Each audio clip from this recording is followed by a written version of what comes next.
자, 오늘 우리에게 주시는 하나님 말씀을 받겠는데요.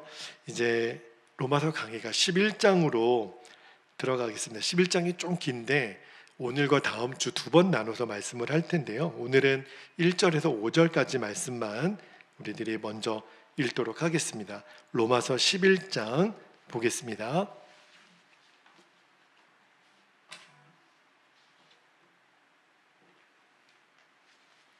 자, 1절에서 5절까지 한 절씩 읽고 5절 말씀만 같이 읽도록 하겠습니다. 1절 제가 먼저 읽을게요. 그러므로 내가 말하노니 하나님이 자기 백성을 버리셨느냐? 그럴 수 없느니라. 나도 이스라엘이니요 아브라함의 씨에서 난 자요 베냐민 지파라. 하나님이 그 미리 하신 자가 자기 백성을 버리지 아니하셨나니 너희가 성경이 엘리야를 가리켜 말한 것을 알지 못하느냐? 그가 이스라엘을 하나님께 고발하되 3절 주여 그들이 주의 선지자들을 죽였으며 주의 제단들을 헐어버렸고 나만 남았는데 내 목숨도 찼나이다 하니 그에게 하신 대답이 무엇이냐? 내가 나를 위하여 바알에게 무릎을 꿇지 아니한 사람 7,000명을 남겨두었다 하셨으니 5절 함께요. 그런즉 이와 같이 지금도 은혜로 택하심을 따라 남은 자가 있느니라. 아멘. 하나님의 말씀입니다. 자, 이제 로마서 강해가 11장으로 들어가는데 오늘 설교 제목이 제가 다음 주에 이제 29절에도 그 말씀이 나오는데 하나님의 은사와 부르심에는 후회하심이 없다 그랬잖아요. 그래서 오늘 설교 제목이 뭐냐면 택하신 자는 포기하지 않으신다. 저는 이 제목도 그렇지만 오늘 주시는 말씀으로 너무너무 큰 위로가 되더라고요. 택하신 자는 절대로 포기하지 않으시는 하나님에 대해서 우리가 오늘 주목하기를 원합니다. 여러분 정말 자다가도 깜짝깜짝 놀랄 만한 은혜가 있죠. 이 땅의 수많은 사람들 중에 내가 예수님을 믿어 하나님의 자녀가 되었다는 사실, 여러분 우리는 어느덧 그게 너무너무 당연한 누려지는 진리가 됐지만 생각해 보면 지금도 예수님 믿지 않고 정말 세상에서 살다가 저대로 가면 결국은 마지막 최후 심판을 받고 멸망의 지옥불에 떨어질 영혼들이 얼마나 많은지 몰라요. 그런 의미에서 우리가 지금 이렇게 하나님께 택함받고 예수님 믿어 하나님 자녀가 되고 천국 백성이 되었다라는 사실, 얼마나 큰 은혜인지 모릅니다. 지금 우리가 살고 있는 이 세계에는요, 기독교뿐만 아니라 굉장히 영향력이 강한 종교들이 실제로 존재합니다. 가장 대표적인 종교가 뭐가 있죠? 우리나라로 치면은 불교가 굉장히 강하죠. 그리고 지금 전 세계적으로 가장 그 교세가 급속도로 확장하고 있는 종교 중에 하나가 바로 이슬람교예요. 이슬람교는 자녀들을 출산하는 그 율이 굉장히 또 높거든요. 회교권이 엄청나게 지금도 이렇게 확장되고 있고 우리나라에도 굉장히 많은 이슬람권의 그 사람들이 들어와 있다라고 이야기를 하죠. 그리고 이제 뭐 인도를 중심으로 워낙 인도가 또 인구가 많으니까 인도가 또 불교도 그렇지만 힌두교가 굉장히 강성한 나라이잖아요. 그렇게 이제 세계 4대 종교뿐만 아니라 얼마나 많은 또 무속 종교들이 많은지, 그죠?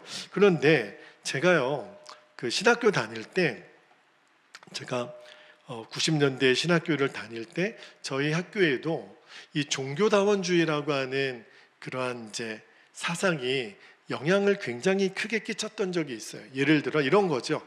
등산을 하는데 정상이 있는데 이 정상에 오르는 길이 A 길도 있고 B 길도 있고 C 길도 있고 결국은 정상에 오르는 거는 똑같지 않느냐.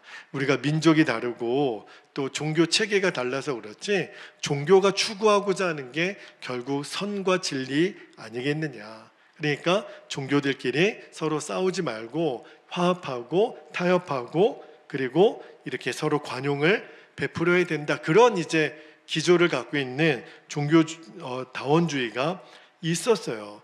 그렇게 해야 기독교인들도 세상 가운데 이렇게 독선적으로 보이지 않고 이렇게 지성인으로 보이지 않겠나. 겉으로는 굉장히 그럴듯한 이야기 같지만 여러분, 복음은요 절대 그렇지 않습니다. 복음은요 오직 예수예요. 예수님 외에는 하나님께로 나올 자가 없는 겁니다.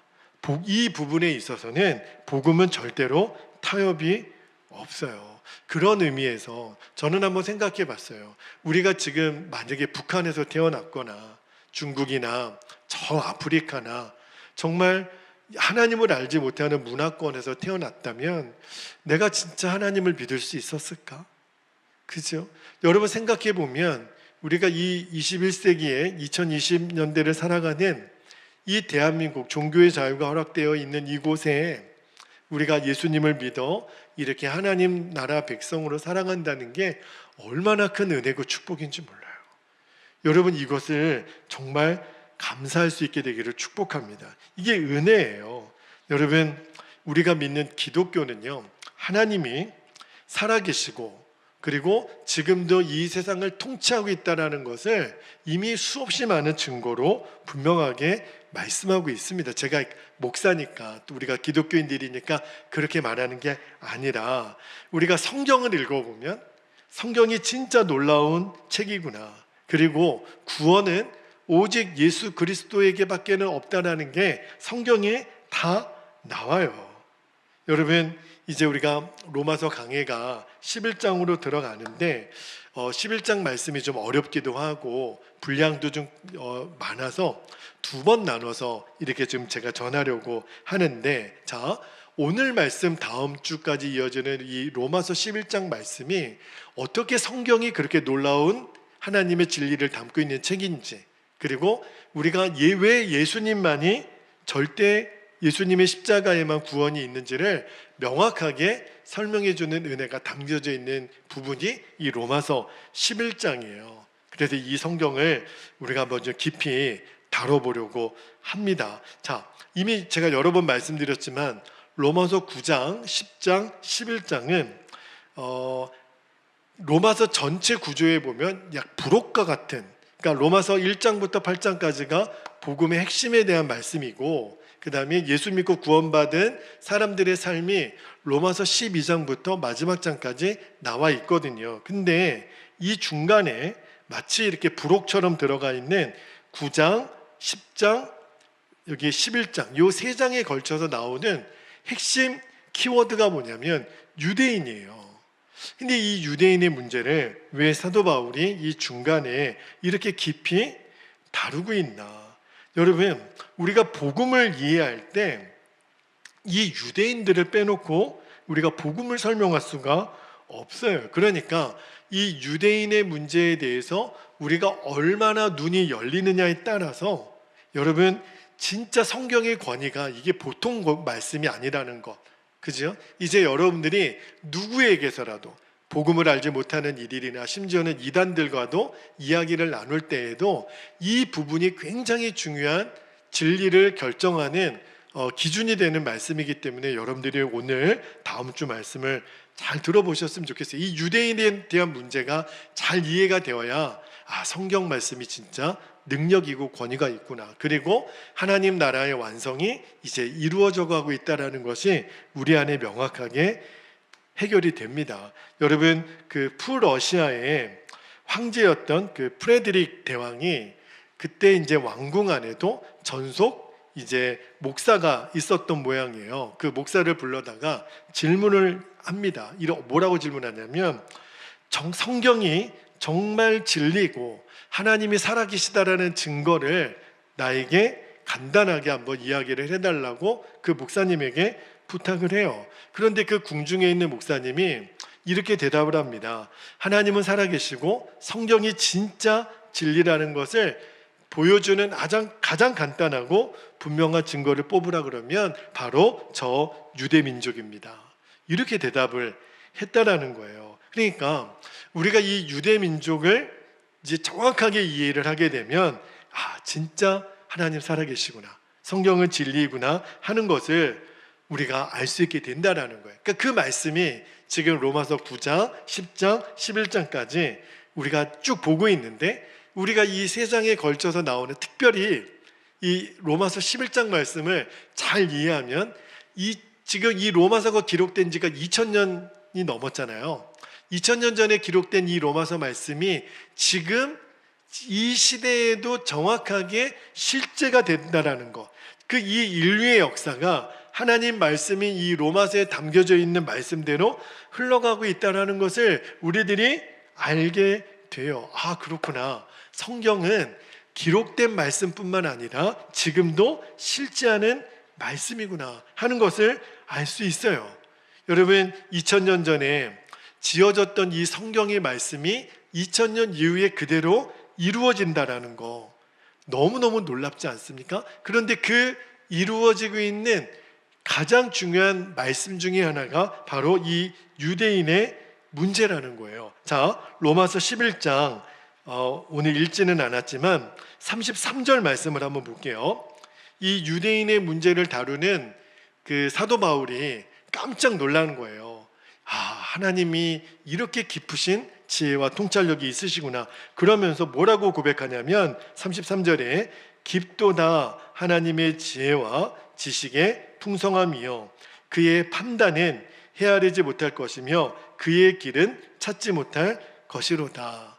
이게 이제 요 절만 보면 무엇을 가지고 지금 바울이 이렇게 하나님의 지혜를 찬양하는지를 모르겠지만 11장 말씀을 쭉 읽어보면 하나님이 이 유대인들을 택하시고 이 유대인들을 통하여 복음이 이방인에게로 전해지는 이 모든 일련의 과정을 바울이 소상하게 설명하면서 아무리 생각해도 이 일은 정말 지혜로우신 하나님, 정말 하나님의 경륜을 찬양할 수밖에 없다고 고백을 하는 거예요. 자, 그런데 여러분, 우리가 제가 이 로마서 9장, 10장을 읽으면서 여러 번 여러분에게도 말씀을 드렸지만 여러분 생각해 보면 하나님은 진짜 유대인들을 왜 택하셨을까? 그죠? 그리고 또 이해가 안 되는 게 그렇게 택하신 유대인들이 하나님의 아들이신 예수님을 거부해요. 거부할 정도가 아니죠. 그 예수님을 어떻게 했어요? 십자가에 못 박아 죽였단 말이에요. 어떻게 그럴 수가 있나? 그죠? 이유는 하나예요. 이 유대인들은요, 이스라엘은 하나님이 그들을 택하셨다라는 것, 그 진리에 대한 잘못 이해를 했던 거죠. 물론 하나님이 이스라엘을 구원의 대상으로 삼으셨어요. 그러나 하나님의 구원의 대상은 이스라엘만, 유대인들만이 아니죠. 하나님은 모든 민족이 구원의 대상인데, 근데 유대인들은 생각하기를 여기서 오해가 있었던 거예요. 하나님은 우리들만 구원하기 위해서 택하셨다. 그러니까 이방인들은 죽어도 좋다. 심지어는 지옥의 아궁이의 불쏘시개로 이방인들을 택했다. 그죠? 이게 굉장히 오해였어요. 여러분, 이스라엘도 죄인이죠. 이스라엘도 하나님의 은혜가 필요한 죄인들이란 말이에요. 그런데도 하나님이 이스라엘을 택했다, 유대인들을 택했다라는 것은 무엇 때문에요? 사명 때문에. 그죠? 온 인류에 하나님의 복음이 전해지는 그 도구로 하나님이 삼으신 거지 그들만 구원하기로 작정하신 게 아니에요. 이스라엘은 온 열방 가운데 중보자로, 그리고 하나님의 제사장 나라로 하나님이 택하신 것뿐이에요. 하나님의 계획은 이스라엘을 중심으로 온 민족에게 복음이 전해지는 것. 그죠? 그래서 하나님이 이제 이스라엘 백성을 택한 건데 그 한 민족, 그죠? 모든 민족들 중에 그 한 민족. 만약에 하나님이 대한민국, 우리나라 민족을 택하셨다면 어떤 역사가 있었을까? 성경에 나오는 지명 중에 뭐 예루살렘, 뭐 한양이 나올 거고, 그죠? 뭐 베들레헴, 뭐 여러 뭐 부산도 나오고 뭐 이렇게 될 수도 있었겠죠. 그런데 그거는 하나님의 절대 주권이니까. 그러나 그렇게 택함 받았다고 해서 우리만 구원받는 게 아니라 이스라엘이 하나님께 택함 받은 것은 전적으로 하나님의 은혜예요. 우리가 성경을 보면 나오지만 이스라엘이 하나님 앞에 이 택함 받을 자격이나 그러한 조건이 눈꼽만큼도 없어요. 그러니까 우리가 뭘 알아야 되냐면 하나님이 이스라엘을 택하신 걸 보면 하나님은 진짜 은혜로우신 분이시다. 여러분, 내가 예수님 믿는 것 때문에 여러분 과거에 내 동창이나 내 가족들이나 여러분 놀랄 때가 있지 않아요? 야, 너가 교회를 다닌다고? 너가 예수님을 믿는다고? 그죠? 지금 이스라엘 민족이 똑같아요. 하나님이 너희를 택하셨다고? 왜 그러셨을까요? 하나님이 얼마나 은혜로운 분이라는 것을 드러내기 위해서. 저는 제 자신을 보면 진짜 그래요. 내가 구원받아 하나님의 자녀가 될 수 있었던 것은 진짜 전적인 하나님의 은혜인 거죠. 여러분, 이 유대인들이 말입니다. 전 세계에서 우리가 특정 민족을 비하할 이유는 없겠지만 이상하게 전 세계에서 가장 미움을 많이 받았던 민족 중에 하나가 바로 이 유대인들이에요. 여러분, 이 유대인들이 가는 곳마다 얼마나 배척을 많이 받았는지 2차 세계대전 때는 말할 수 없는 학살을 당하기도 했잖아요. 그러니까 유대인들이 전 세계 도망 다니는데 나라에서 받아주지 않는 거예요. 그럴 정도로 유대인들은 온 세계에 미움을 받았고 아주 그냥 치를 떨 정도로 상종할 수 없는 사람으로. 그런데 그런 민족을 하나님이 택하셨다. 그죠? 그 민족을 통해서 예수님이 오신 거니까 하나님이 말씀하시고자 하는 게 뭐예요? 야, 진짜 하나님은 은혜로우신구나. 하나님의 은혜는 상상할 수 없구나. 그 은혜로운 하나님의 택함을 받은 백성이 바로 이스라엘 백성이에요. 아무런 조건이 없어요. 진짜 무조건적으로 택하셨는데 유대인들은 그거를 오해했다는 거예요. 우리만. 그 선민의식이 너무 강했던 거죠. 그러니까 이 영적으로 교만해서 이방 민족은 어떻게 되든 그들에게 복음이 필요 없고, 게다가 또 유대인들의 문제는 뭐냐면 자기 열심이 얼마나 특심이었는지, 하나님의 의에 도달하기 위해서 얼마나 율법을 또 잘 지키는가, 거기에 유대인들의 목숨을 겁니다. 그러니까 이 잘못된 생각에 빠지면 하나님의 말씀도 오해하고 또 진짜 거짓된 이 율법에 빠져가지고 정말 이러지도 못하고 저러지도 못하는 택함을 받았지만 완전히 복의 통로가 막혀버린 상황이 된 거죠. 자, 그런데 이 십자가의 복음이 유대인들에게 받아들여지지 않으니까, 그죠? 그러니까 예수님이 말씀하시는 무조건적인 용서, 모든 민족을 하나님이 사랑하셨다고 이해가 안 되는 거예요. 전도, 선교 이해가 안 되는 거예요. 아, 율법만 잘 지키고 우리만 구원받으면 됐지. 그죠? 그러니까 하나님도 저 이방인들의 구원엔 관심이 없다라고 완전히 오해죠. 그러니까 예수님을 그들은 받아들이지 않았고, 그러니까 이방인을 향한 복음 전도도 필요 없다고 생각했던 그 말씀이 우리가 로마서 9장 10장에서 읽은 거예요. 자, 그렇다면 우리가 이제 11장에 들어와서 바울의 고민이 뭐냐면, 그러면 하나님은 유대 민족을 택하시기는 했는데 택한 건 택한 거지만 이제는 버리셨나? 왜냐하면 유대인들은 지금도 예수님을 안 믿어요.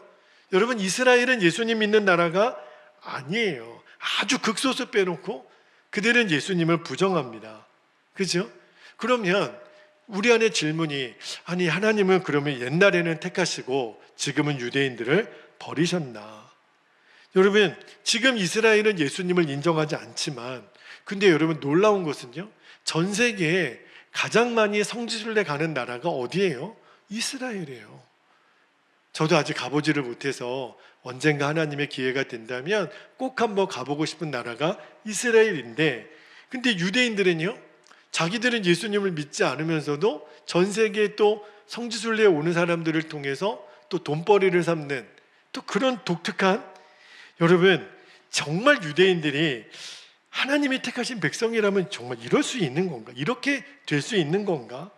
정말 이해가 안 되지만, 그러나 우리가 다 알 수 없는 하나님의 계획 안에 이 모든 것들이 들어 있다라는 거예요. 그러니까 사도 바울도 거기에 고민이 됐던 거죠.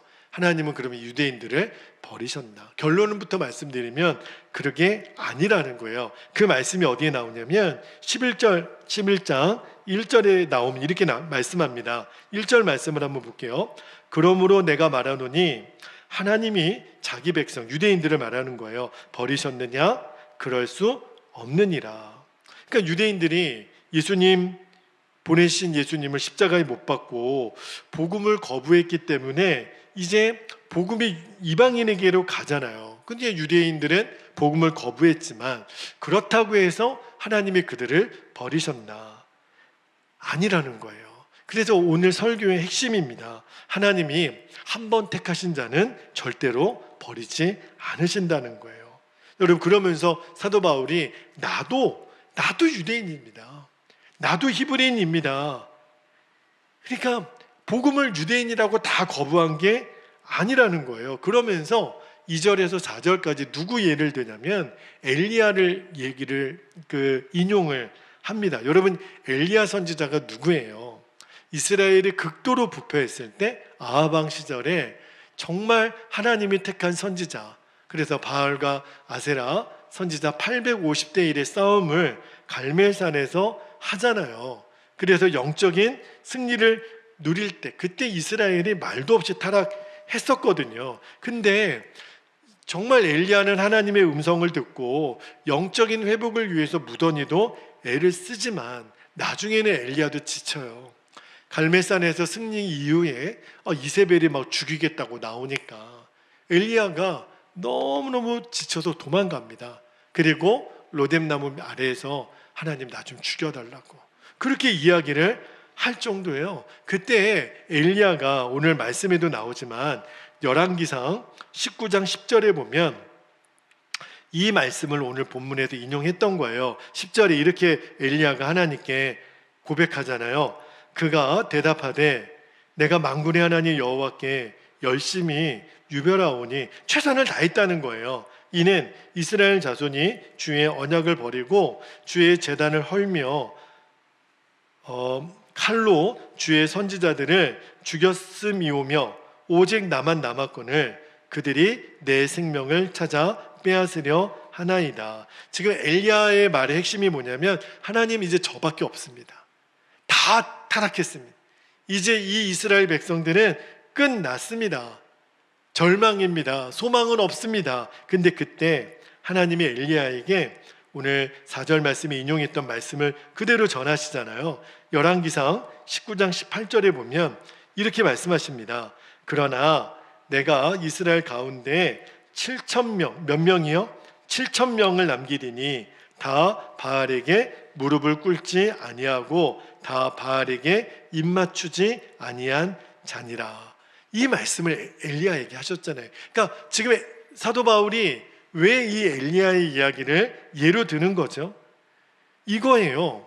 유대인들은 다 복음을 안 받아들인 것 같고 복음을 배척한 것 같지만 자기 자신도 유대인이니까 아니라는 거예요. 엘리야 시대 때 바알에게 무릎 꿇지 아니한 몇 명이요? 7,000명의 구루터기 같은 사람이 있었던 것처럼 하나님, 이 유대인들이 다 복음을 배척한 것 같지만 여전히 이들 중에도 복음의 구루터기 같이 남아있는 자들이 있다는 거예요. 지금 바울이 그 이야기를 하는 겁니다. 여러분, 지금도 이스라엘 출신의 복음주의자들이 있어요. 지금도 귀하게 쓰임받는 사람들이 많습니다. 다 복음을 거부한 게 아니에요. 하나님이 남겨두신 자가 있다는 거예요. 그런데 그것도 하나님의 은혜로 되었다는 거죠. 자, 이스라엘 백성들이 그렇게 완악한데 그리고 영적으로 교만해서 하나님 뜻도 이해하지 못하고 그런데도 하나님은 그들이 뭐가 예쁘셔서 긍휼히 여기시나. 우리 생각에는 그냥 혼 좀 내버리시지, 포기하시지. 그렇게 하나님의 아들 예수님까지 죽였으면 포기할 만도 한데 근데 하나님은 포기하지 않으시겠다는 거예요. 하나님의 은사와 부르심에는 후회하심이 없느니라. 이게 바로 하나님의 은혜예요. 여러분, 하나님이 은혜로운 분이시다라는 것을 보여주기 위해서 하나님은 지금도 이스라엘 민족 안에 하나님의 남은 자들을 택하여 주셨다는 거예요. 지금 2024년을 사는 지금 이 순간에도. 그리고 하나님은 반드시 이스라엘을 회복시켜 주실 거예요. 지금 사람의 눈으로 보기에는 이스라엘이 끝난 것 같고 지금 전쟁이나 일으키는 나라 같고 여전히 복음은 배척하고 여러분, 이스라엘에서는 마음 놓고 포교를 못해요. 굉장히 기독교인들이 생명의 위협을 느끼는 나라 중에 하나가 바로 이스라엘입니다. 그런데 하나님의 계획은 그들을 버리지 않으시겠다는 거예요.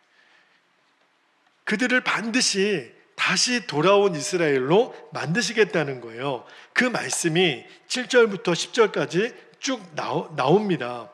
그러니까 이 유대인들이, 남겨진 사람들이 있지만 이 남아있는 유대인들을 아주 그냥 둔해 버렸다고 그렇게 이야기를 하잖아요. 둔해졌다고. 자, 7절부터 10절까지 말씀을 제가 한번 읽어드릴게요. 7절 한번 보겠습니다. 그런즉 어떠하냐? 이스라엘이 구하는 그것을 얻지 못하고, 보세요, 오직 택하심을 입은 자가 얻었고 그 남은 자들은 우둔하여졌느니라. 8절에 기록된 바 하나님이 오늘까지 그들에게 혼미한 심령과 보지 못할 눈과 듣지 못할 귀를 주셨담과 같으니라. 9절 또 다윗이 이르되 그들의 밥상이 올무와 덫과 거치는 것과 보응이 되게 하시었고 그들의 눈을 흐려보지 못하고 그들의 등은 항상 굳게 하옵소서 하였느니라. 여러분, 이스라엘 백성들 중에요, 정말 하나님이 택하여 남겨두신 사람 외에는 진짜 마음이 돌덩이처럼 굳어져서 이상할 정도로 복음을 들여도 받아들이지도 않고 믿지도 않고 이렇게 배척하는 자들이 됐잖아요. 어떻게 이렇게 유대인들은 복음을 이렇게 완강하게 거부하나? 그러니까 이 유대인들은요, 복음이 이방인들에게는 필요 없다고. 그래서 오늘 새벽에도 제가 그 말씀을 드렸잖아요. 하나님이 이제 그러면 예루살렘 교회에 무서운 핍박이 오게 해서 이제 복음이 유대인들에게로 전해지도록, 유대인들이 도무지 보던 복음을 안 받아들이니까, 그러니까 여기에 하나님의 계획이 있는 거예요. 그러니까 유대인들이 복음을 거절하기 때문에 복음이 어디로 갈 수밖에 없어요? 이방인들에게로.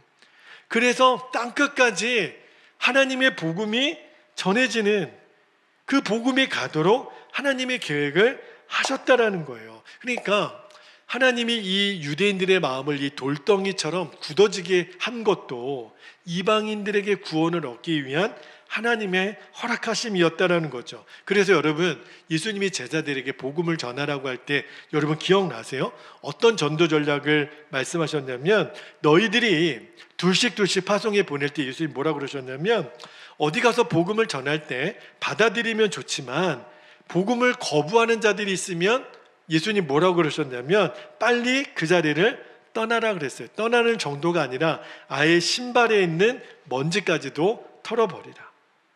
그들이 받아들이면 좋겠지만 받아들이지 않으면 빨리 다른 마을로 가라고 예수님 말씀하셨어요. 우리 생각에는 여러분, 한 사람이라도 전도해야 되잖아요. 한 사람이라도 바지가랑이 붙잡고 울면서 꼭 믿으셔야 돼요, 교회 나오셔야 돼요, 그래야 될 것 같은데 예수님은 그렇게 말씀하지 않으시고 복음을 전했는데 받아들이지 않으면 빨리 다른 쪽으로 가라. 그러니까 이게 그 선교 전략 중에 열린문 선교 정책이라는 게 있어요. 이게 무슨 말이냐면 복음의 확장성을 말하는 거거든요.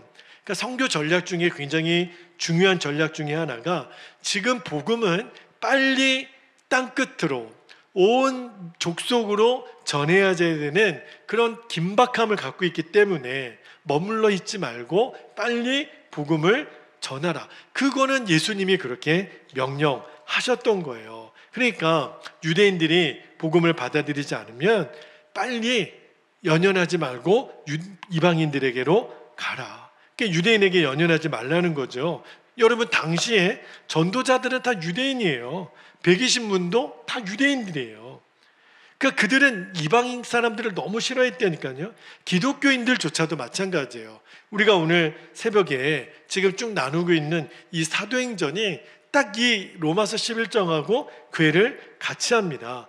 지금 초대교회 상황이 이방인들에게 복음 전하는 게 너무 어려우니까 하나님이 오직했으면 고넬료에게 환상을 보여주시고 베드로에게도, 여러분 베드로가 본 환상 기억나시죠?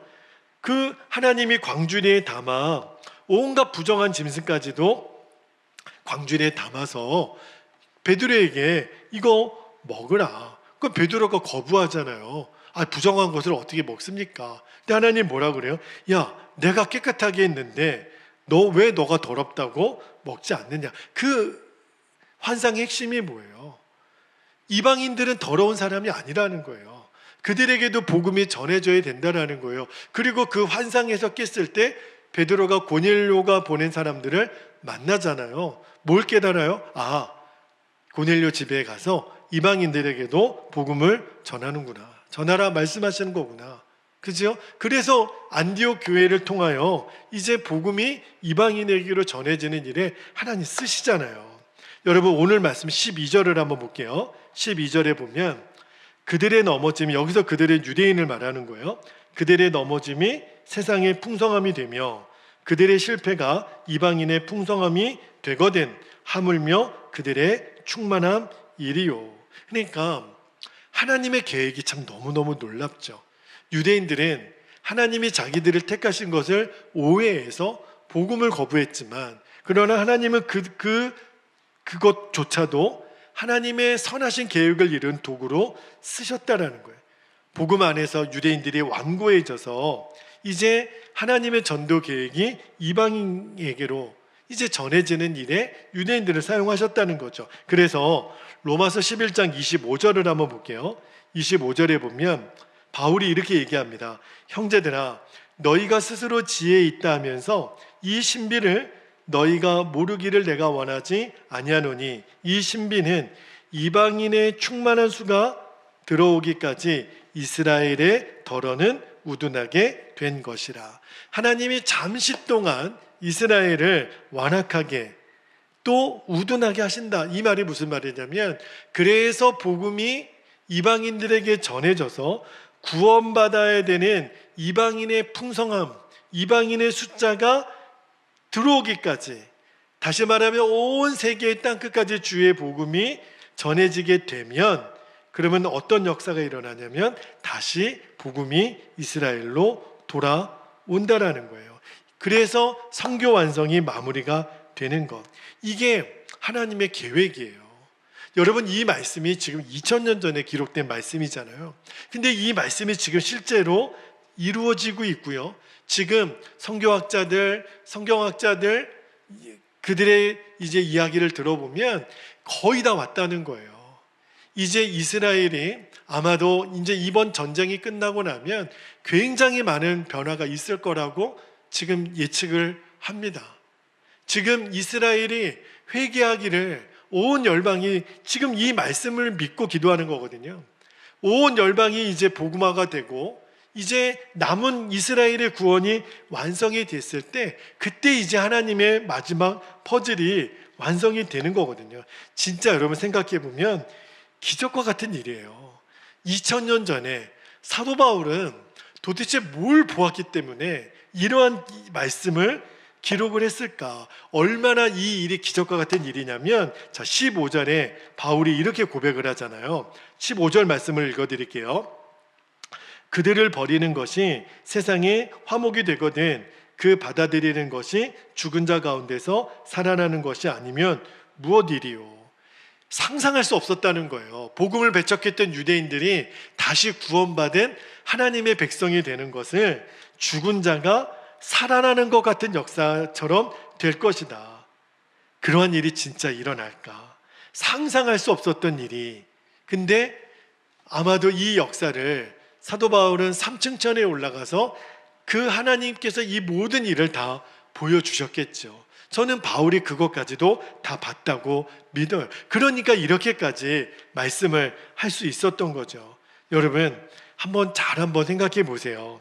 지금도 이 기독교를 무작정 비판하는 사람들 중에 이렇게 얘기하는 사람이 있어요. 그러니까 기독교를 이 유대교의 한 분파라고, 아니 기독교도 유대교에서 나온 거 아니냐고, 예수님도 유대인이고 그리고 구약도 유대교에서 나온 거잖아요. 그러니까 아주 틀린 말은 아니지만, 여러분, 우리가 믿는 하나님도 이스라엘 백성들이 믿었던 하나님이고 예수님이 유대인이시잖아요. 그래서 여러분, 저는 오늘 말씀을 준비하면서도 여러분도 그런 감동이 있는지 모르겠는데, 우리는 어느덧 그냥 오랜 시간에 신앙생활을 하고 교회 생활을 하니까 성경도 너무 자연스럽고, 근데 여러분, 전혀 이 세계관에 들어와 있지 않은 사람에게는 기독교는 굉장히 낯선 종교예요. 왜냐하면 저 2000년 전에 저기 사막의 한 나라 유목민족의 후손으로 오신 예수님이 나의 구세주가 되신다. 하나님은 유대인들을 택하셨는데 그 유대인들은 정작 하나님이 보내신 예수를 잡아 죽였다. 아니, 그런 예수님을 우리가 뭐하러 믿느냐? 왜 믿느냐?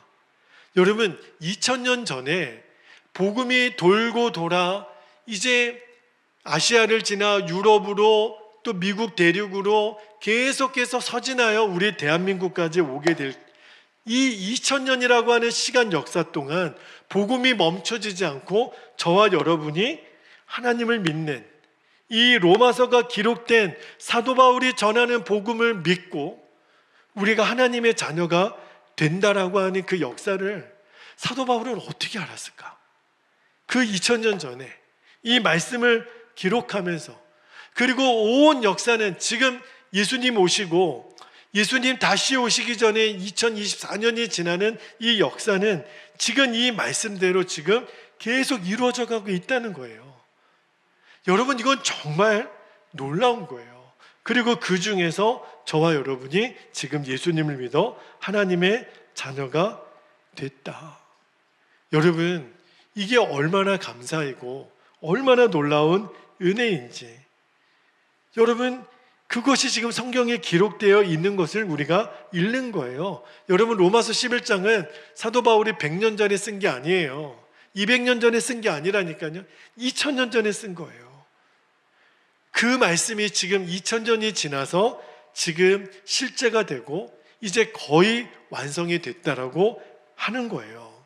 그리고 이제 제가 다음 주에 어떤 말씀을 또 여러분과 나누기를 원하냐면, 그 예수님이 오셨음에도 불구하고 배척했던 유대인들이 진짜 예수님을 영접하게 될까? 그날이 올까?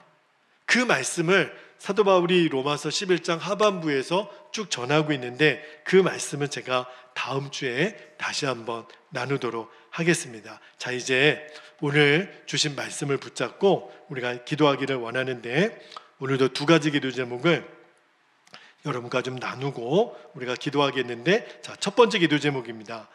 유대인들을 향한 하나님의 은혜와 사랑을 통해 이제 저와 여러분이 배워야 될 게 있어요. 우리가 붙잡아야 될 진리가 있습니다. 그게 뭐냐면, 하나님이 택하신 자는 결코 포기하지 않으신다는 거예요. 그래서 나도 나를 포기할 수 없는 거고, 우리가 지금 전도 대상자들을 포기할 수 없는 거예요. 왜? 하나님이 포기하지 않으시니까. 두 번째는요, 하나님의 택하심에 교만하지 말 것. 이 유대 백성들처럼 그들은 영적인 교만에 빠져 예수님을 배척했던 거거든요. 우리도 똑같습니다. 우리가 이렇게 하나님의 자녀로 택함을 받은 것이 감사이어야지 교만의 이유가 되어서는 안 돼요. 그리고 우리를 통해 하나님의 뜻과 계획이 이루어지는 일에 주님, 제가 도구가 되게 해주십시오. 막히지 않게 해주십시오.